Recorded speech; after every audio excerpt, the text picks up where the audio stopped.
السلام علیکم ورحمۃ اللہ وبرکاتہ۔ میں امید کرتا ہوں سب دوست، سب میری بہنیں، سب مائیں، سب ہمارے بزرگ، سب بچے خیریت سے ہوں گے۔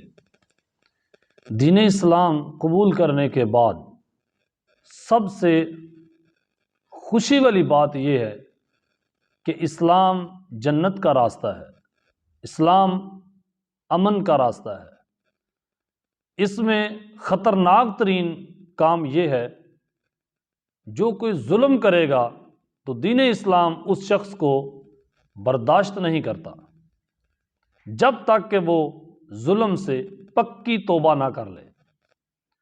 ظلم کیا ہے؟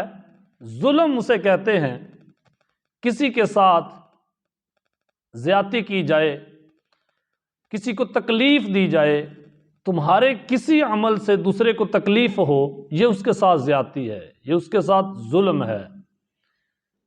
دین اسلام کے اندر کسی کو تکلیف دینا یہ بالکل ناپسند کیا گیا ہے۔ کسی کا حق مارنا یہ تو بالکل ہی ناپسند ہے۔ اللہ تعالیٰ قرآن پاک میں فرماتا ہے واللہ لا یحب الظالمین، اللہ ظالموں کو پسند نہیں کرتا۔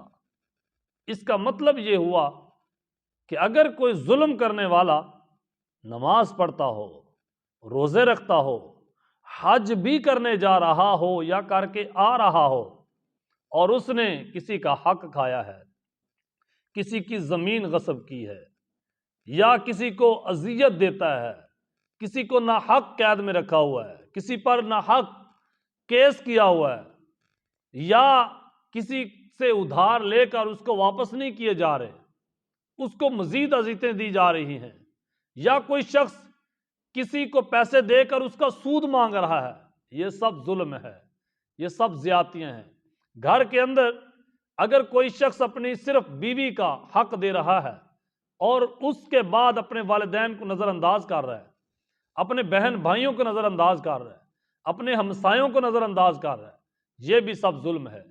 اسلام کے اندر سب سے پہلی چیز ہوتی ہے حقوق ادا کرنا، کسی کا حق پورا پورا ادا کرنا۔ سب سے پہلا حق ہوتا ہے اللہ تعالیٰ کا، انسان کو اس کی بندگی کرنی چاہیے، اس کے دیے ہوئے نظام پر عمل کرنا چاہیے، اللہ تعالیٰ کے بتائے ہوئے طریقے کے مطابق زندگی بسر کرنی چاہیے۔ سب سے پہلا حق اس خالق و مالک کا ہے جس نے اس دنیا میں بھیجا، اور اس کے بعد دوبارہ بھی اسی کے پاس لوٹ کر چلے جانا ہے۔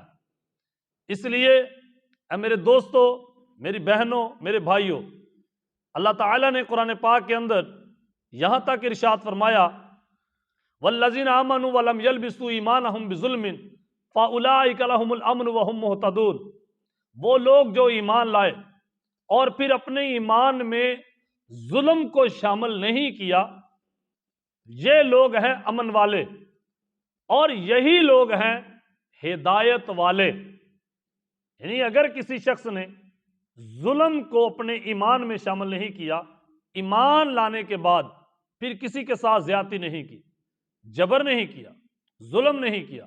ظلم میں سب سے بڑا ظلم ہوتا ہے شرک کرنا، اس کے بعد مخلوق خدا کو اذیت دینا، یہ بھی ظلم ہوتا ہے۔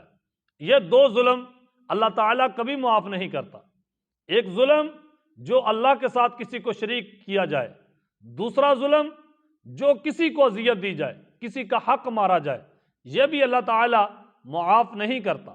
اگر کوئی انسان اپنے آپ زیادتی کرتا ہے، اپنے ساتھ ظلم کرتا ہے، جیسے لیٹ سونا، لیٹ کھانا، یہ بھی انسان اپنے آپ کے ساتھ ظلم کر رہا ہے۔ انسان کو اللہ تعالیٰ نے نعمتیں دی ہیں، یہ ان نعمتوں کی قدر نہیں کر رہا۔ جیسے کہ اللہ تعالیٰ نے آپ کو گردے دیے ہیں، بہترین نعمت ہے، صحیح سلامت ہے، آپ ان گردوں کو اذیت دے رہے ہیں، زیادہ ایسی چیزیں استعمال کر کے جو گردوں کے لیے نقصان دہ ہیں۔ یعنی نقصان دہ چیزیں کھانا، حرام چیزیں کھانا، یہ اپنے آپ کے ساتھ بہت بڑا ظلم ہے۔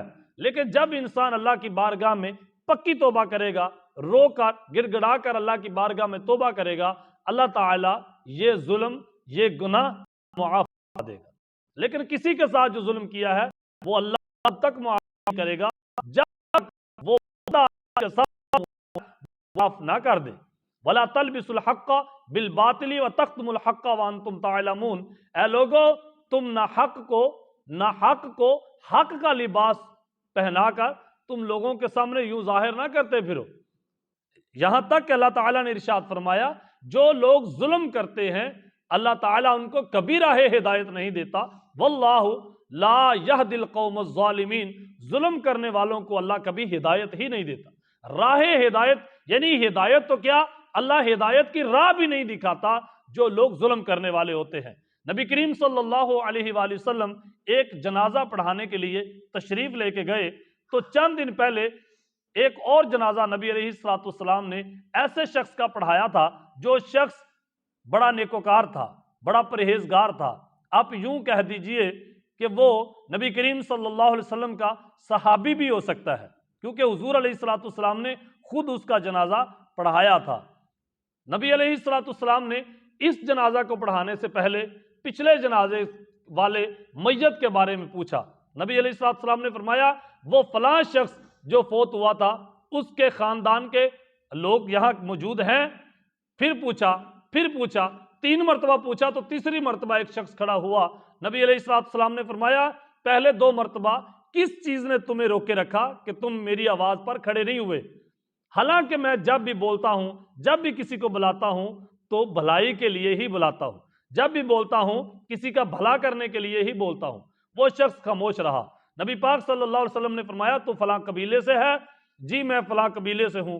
حضور علیہ السلام نے ارشاد فرمایا جا وہاں چلا جا اور ان کو جا کے بتا کہ آپ کا جو بڑا فلاں دن فوت ہو گیا تھا وہ اس کے لیے اللہ نے جنت لکھ دی ہے، اس کو جنت ملنی ہے، یعنی وہ نیکوکار ہے، لیکن آگے جو چیز آ چکی ہے، جو دیوار بن چکی ہے، جو اس کو قید خانے سے نکلنے نہیں دے رہی، وہ یہ ہے اس نے کسی سے کوئی چیز لی تھی واپس نہیں کی، اس کو کہو جلدی اس کی چیز واپس کرو تاکہ وہ جنت چلا جائے۔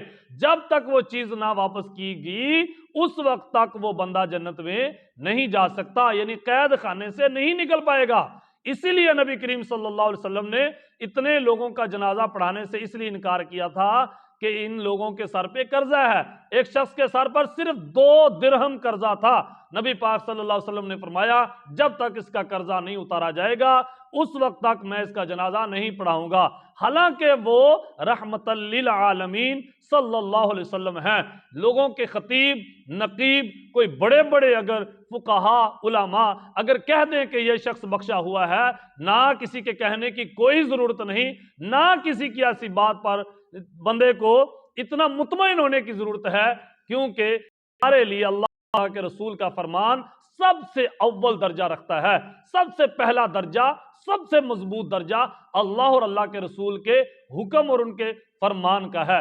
اس لیے اے میرے دوستو سب سے پہلے آپ جس چیز پر ڈٹ جائیے وہ ہے کہ نہ ظلم کریں، نہ کسی کے ساتھ ظلم ہونے کو برداشت کریں۔ اس لیے کہ مولا علی کرم اللہ وجہ الکریم نے ارشاد فرمایا آپ 2 شخصوں میں رہنا، یا ظالم کا دشمن بن کے رہنا یا تم مظلوم کے مددگار بن کے رہنا۔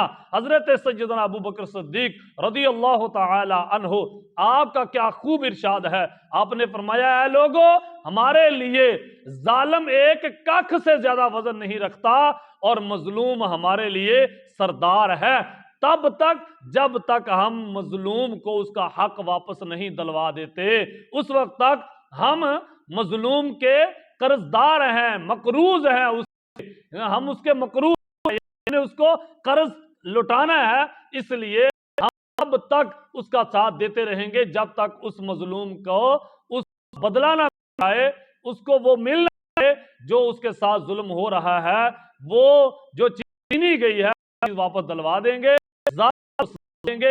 حضرت فاروق رضی اللہ تعالی عنہ آپ نے فرمایا اے لوگ مجھے اس تک چین ملتا جب تک میں ظالم پکڑ نہ لوں، جب تک میں ظالم سزا نہ دوں۔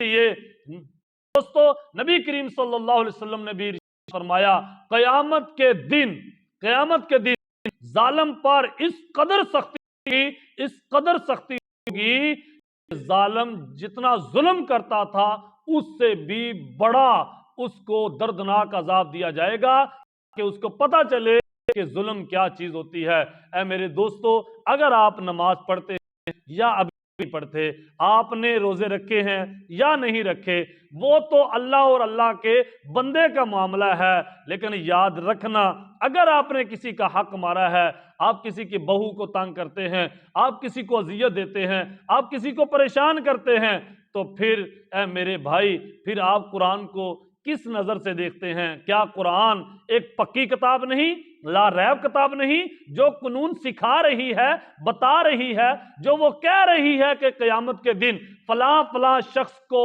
پکڑا جائے گا اور ان کو جہنم کے وادیوں میں ڈالا جائے گا؟ تو آپ کیا سمجھتے ہیں قرآن کوئی ویسے ہی بات کر رہا ہے؟ معاذ اللہ۔ یاد رکھنا، قرآن کے ایک حرف پر بھی شک کرنا یہ کفر ہوتا ہے، اس لیے شک نہ کیجئے، اسلام پہ مکمل طور پر یقین کامل رکھیں کہ قرآن جو کہہ رہا ہے وہ بالکل حق اور سچ کہہ رہا ہے۔ جتنے لوگ اس وقت بے راہ روی کا شکار ہوئے، جتنے لوگ اس وقت ظلم و زیادتی کر رہے ہیں، وہ کیوں کر رہے ہیں؟ چاہے وہ میلاد کرتے ہوں، چاہے وہ حج کو جاتے ہوں، چاہے وہ نماز پڑھتے ہوں، ظلم کیوں کر رہے ہیں؟ کیونکہ انہوں نے یہ سمجھ لیا ہے کہ ہم نے تو اللہ تعالیٰ کو راضی کر ہی لینا ہے، اللہ کی رحمت بڑی وسیع ہے۔ سنیں، نبی کریم صلی اللہ علیہ وسلم نے فرمایا، عقل مند وہ ہے جو دنیا میں ایسے اعمال کرے کہ آخرت میں اس کے کام آئیں، ایسے اعمال کرے کہ آخرت میں اس کا بھلا ہو جائے، یعنی دنیا میں کما کر آخرت کے لیے جمع کرے، آخرت کے لیے بھیجے۔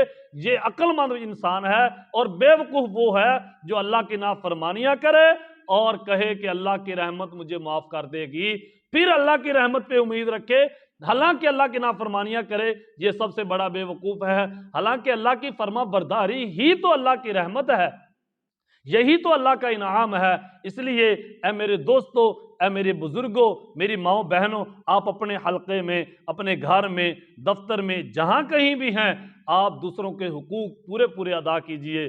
بہن کے حقوق، بھائیوں کے حقوق، رشتہ داروں کے حقوق، والدین کے حقوق۔ اگر آپ کو تنخواہ ملتی ہے اس میں سے والدین کا حق بھی ادا کرو، اپنی بیوی کا حق بھی ادا کرو، اپنے بچوں کا حق بھی ادا کرو، جن کے ساتھ رہتے ان کے ساتھ بھی حسن سلوک پیش آؤ۔ اس لیے کسی کا حق نہ دیا، بیوی کے کر کے والدین کا حق نہیں دیا، مارے جائیں گے۔ اگر والدین کے پیچھے لا کے بیوی کا حق ادا نہیں کیا تب بھی مارے جائیں گے۔ اس لیے کیونکہ اللہ تعالیٰ کو اگر کوئی چیز بالکل ناپسند ہے تو وہ ظلم ہے۔ اللہ خود کسی پہ ظلم نہیں کرتا، نہ ظلم کرنے والے کو پسند کرتا ہے۔ واللہ لا یہدی القوم الظالمین، اللہ ظالموں کو تو راہ ہدایت ہی نہیں دیتا۔